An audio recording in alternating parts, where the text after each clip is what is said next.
Hello मेरा बच्चों, स्वागत है आपका अपने YouTube channel Arvind Rajput coaching class में। तो चलिए स्टार्ट करते हैं आज क्लास। आज हम आपको बताएंगे कक्षा 10 विषय हमारा गणित, जो आपको पढ़ा रहे थे चैप्टर नंबर त्रिकोणमिति का परिचय प्रश्नावली 8.1 है। इसका प्रश्न नंबर हम 6 बताएंगे। जो लोग मेरे चैनल पर नए हैं, चैनल से जुड़ना चाहते हैं तो मेरे चैनल को सब्सक्राइब कीजिए, साथ में बेल आइकन को जरूर प्रेस कीजिए, क्योंकि इसमें आप ही का फायदा है कि जब हम वीडियो को अपलोड करेंगे तो रैपिड फायर की तरह आपको नोटिफिकेशन मिलेगी। जब पुराने स्टूडेंट हैं तो वीडियो को शेयर करिए अपने फ्रेंड सर्किल में। तो टाइम ना वेस्ट करते हुए बेटा स्टार्ट करते हैं आज की क्लास। क्वेश्चन दिया है 6।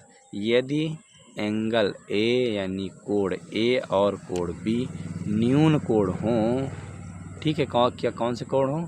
न्यून कोण हों, जहां कॉस ए कॉस बी हो, तो दिखाइए कि एंगल ए एंगल बी के इक्वल होगा। तो इसके लिए मैंने एक ग्राफ बनाया हुआ है बेटा। ये हमारा कौन सा होता है? ये हमारी साइड कौन सी होती है? कड़ होती है। कौन सी होती है? कड़ होती है। ओके। और ये कौन सी होती है? लंब होती है। ये कौन सी होती है बेटा? आधार होती है। एक आपको फार्मूला पता होगा, कौन सा? बहुत ही इजी है, जिसे सारे हम मान निकाल लेते हैं। कौन सा बता चुके हैं? लाल बटे कक्का। ये याद करने की ट्रिक है ना। ये साइन क्या होता है? लंब बटे कड़। कॉस क्या होता है? आधार बटे कड़। टैन क्या होता है? लंब बटे आधार। अगर ये हमारा साइन कौशिक हो जाएगा ना, कड़ बटे लंब, कौशिक हो जाएगा कड़ बटे आधार, टैन कॉट हो जाएगा आधार बटे लंब। उल्टा कर देंगे तो ये फिर कौशिक सेक और कॉट बन जाएंगे। इधर को रखेंगे तो साइन कॉस टैन रहेंगे। ठीक है बेटा। तो देखिए, अगर हम कॉस थीटा क्या लिखें? हमको पता है कॉस, क्या पता है? Cos theta. जैसे यहाँ पे कॉस ए दिया है, क्या कॉस को हम क्या लिख सकते हैं बेटा? यहाँ से देखिए, कॉस क्या होता है? आधार बटे कड़। ओके। आधार यानी बी सी, क्या लिख देंगे? बी सी। आधार क्या लिख देंगे? B C. कड़ क्या है? A B. देखो, आधार यानी बी सी, कड़ क्या है? ए बी बटे में ए बी। ओके, ठीक है। फिर इक्वल में इधर भी यही रख देंगे, cos A cos B equal ये भी रख देंगे। फिर जब इसके लिए हम ये वाला थीटा लेंगे तो हमारे लिए ये कड़ होगी, और कौन सी? ये लंब होगी, ये आधार होगी। जब हम इसके लिए लेंगे, ओके, इसके लिए, तो हमारे लिए कड़ कभी नहीं चेंज होती है। ठीक, ये हमारी आधार हो जाएगी, ये हमारी लंब, ये हमारी लंब, थीटा के सामने वाली लंब, ये हमारी लंब हो जाएगी, ये हमारी आधार हो जाएगा। क्या आ जाएगा? ए सी आ जाएगा। क्या बेटा? ए सी। क्या ऊपर फिर ये आधार हमारा ए सी आ जाएगा। ओके, पहले आधार बटे कड़ ना, ए सी अपान में ए बी। ओके, देखिए, जब मैंने ये लिया तो हमारे लिए ये कड़ थी, ये लंब थी, आधार ये आधार थी, तो क्योंकि कड़ कभी चेंज नहीं होता। जब मैंने ये एंगल लेंगे तो ये तो कड़ रहेगी, ये थीटा के सामने ये लंब हो जाएगी और ये आधार हो जाएगी। फिर देखिए, ये ए बी से ए बी कैंसिल हो जाएगा, फिर ये आ जाएगा बेटा बी सी बटे में ए सी।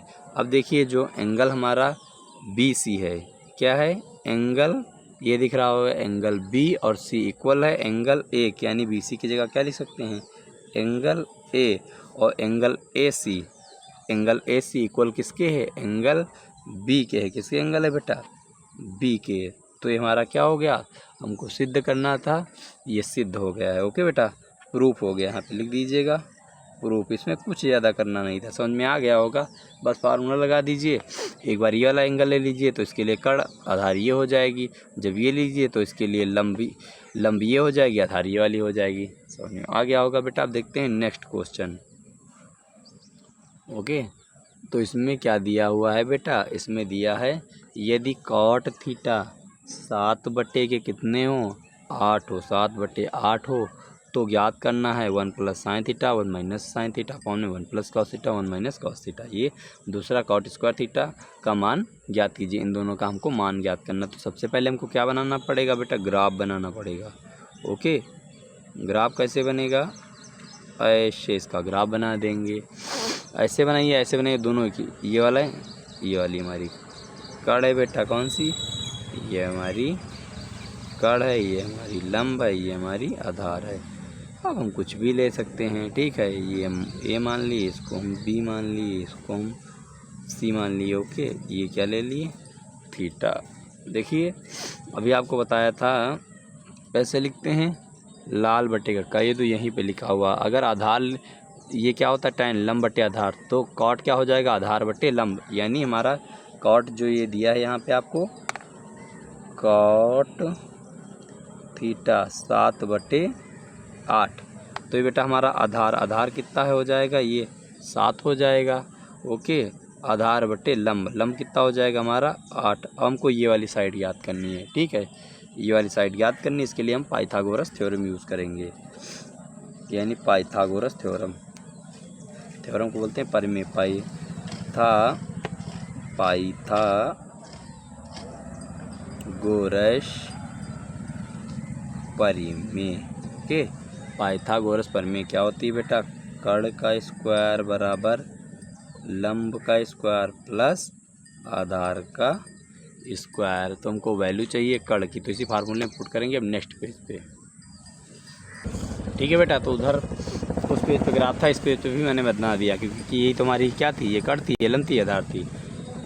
ठीक है, और फार्मूला क्या था मैंने भी बताया था, कर्ण स्क्वायर बराबर लंब स्क्वायर प्लस आधार स्क्वायर। ठीक है, फिर से लिख दिए एक बार, उस पेज पे लिखा हुआ था। तो बेटा आपको लंब की वैल्यू कितनी दी 8, तो यहाँ पर कितनी रखेंगे, यानी 8 का स्क्वायर प्लस आधार की वैल्यू 7 का स्क्वायर, ये इधर कर्ण ही रहने दीजिए। ठीक है, 8 का स्क्वायर बेटा कितना हो जाएगा 64, 7 का स्क्वायर 49, और इधर ये के स्क्वायर ऐड कर दीजिए, कितना आ जाएगा बेटा 4 और 9 कितना हो जाएगा 13 का 3 कैरी बच्ची 1 ना, कैरी कितनी बचेगी 1 हो जाएगी, 4 6 4 और ये 6 कितना हो जाएगा 10 कैरी बच्ची 10, कैरी एक 1 जोड़ दीजिए तो कितना हो जाएगा 11। ओके, 113 के स्क्वायर बराबर 113। हमको के स्क्वायर की वैल्यू नहीं, सिर्फ के की वैल्यू चाहिए, तो इधर से स्क्वायर हटेगा तो इधर क्या आ जाएगा रूट में 113। तो ये वाली हमारी वैल्यू कितनी आ जाएगी, रूट में 113 आ जाएगी ना बेटा। ठीक है, समझ में आ गया होगा। हमको वैल्यू याद करनी थी पहला, चलो हम कॉट स्क्वायर थीटा वाली पहली जो 2 नंबर पे थे उसको पहले बताते हैं। मतलब हमको याद करनी थी बेटा कॉट स्क्वायर थीटा की। अभी हमको कॉट की वैल्यू दी थी, क्या दी थी बेटा, हमको पता है आधार बटे लंब 7/8 दी हुई थी ना, 7/8 दी हुई थी, 7/8 दी हुई थी। चेक कर लेते हैं, 7/8 दी हुई थी ना, तो थीटा के प्लेस पे हम कितना रख देंगे 7/8 और इसका क्या कर देंगे स्क्वायर, 7 का स्क्वायर 49 हो जाएगा, 8 का स्क्वायर 64। तो ये दूसरे का मान हो गया। अब हम पहले का मान बताते हैं, जो आपका दिया हुआ था 1 प्लस साइन थीटा, एक ब्रैकेट में था, एक ब्रैकेट में 1 माइनस साइन थीटा था। ओके बेटा, और इसमें क्या था 1 प्लस कॉस थीटा, फॉर्म में था 1 माइनस कॉस थीटा।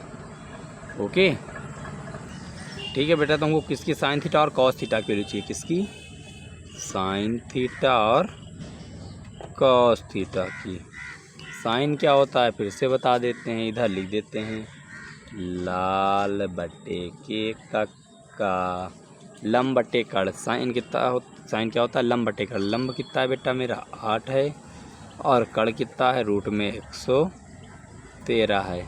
कॉस क्या होता है आधार बटे के कर्ण, आधार 7 है, कर्ण कितना है रूट में 113।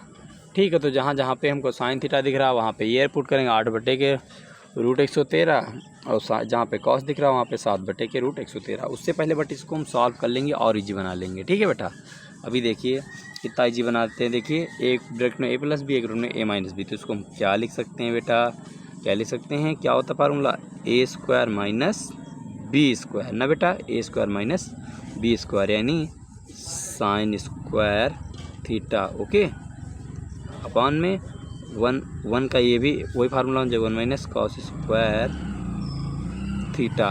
Okay, 1 minus cos square theta. समझ में बेटा आ गया होगा। ठीक है, आगे समझिए। ओके, अगर हम 1 का स्क्वायर क्या हो जाएगा 1 ही रहेगा, 1 minus sign square theta, upon में 1 माइनस कॉस स्क्वायर 1 का स्क्वायर 1 ही रहेगा, 1 minus cos square theta, 1 minus sign square theta को हम क्या लिख सकते हैं, कॉस स्क्वायर थीटा अपॉन में क्या आ जाएगा बेटा, साइन स्क्वायर थीटा। देखिए कितना इजी हो गया, ठीक है। अब कॉस स्क्वायर थीटा के प्लेस पे इतनी वैल्यू रख दीजिए, कितनी रख देंगे बेटा, कॉस स्क्वायर थीटा के प्लेस पे हम क्या रखेंगे, 7/113 का स्क्वायर अपॉन में, ठीक है बेटा। साइन की वैल्यू क्या आ जाएगी, 8/113 का स्क्वायर, ठीक है। अब देखिए आपको भी पता है और हमको भी पता है, 7 का स्क्वायर कितना हो जाएगा बेटा, 49 हो जाएगा। स्क्वायर से रूट कैंसिल तो बचेगा नीचे 113। 8 का स्क्वायर कितना हो जाएगा, 64 हो जाएगा। स्क्वायर से रूट कैंसिल तो नीचे कितना बचेगा, 113। इस 113 से 113 कैंसिल तो ऊपर कितना बचा, 49, नीचे कितना बचा बेटा, 64। ये आपका आंसर आ जाएगा। समझ में आ गया होगा। ये मेथड आपको किसी ने नहीं बताया होगा, पूरे यूट्यूब पे सर्च कर लीजिएगा बेटा, ये वाला मेथड किसी ने नहीं बताया होगा। बस यहाँ पे रखते हैं साइन की वैल्यू, रखते हैं कॉस की। अगर ये मेरी क्लास अच्छी लगती है तो वीडियो को लाइक कीजिए, अगर चैनल पर पहली बार सब्सक्राइब कीजिए, साथ में कमेंट कर जरूर बताएं आपको वीडियो कैसी लगी। तो बेटा मिलते हैं नेक्स्ट क्लास में, वीडियो देखने के लिए धन्यवाद। Thanks for watching this video.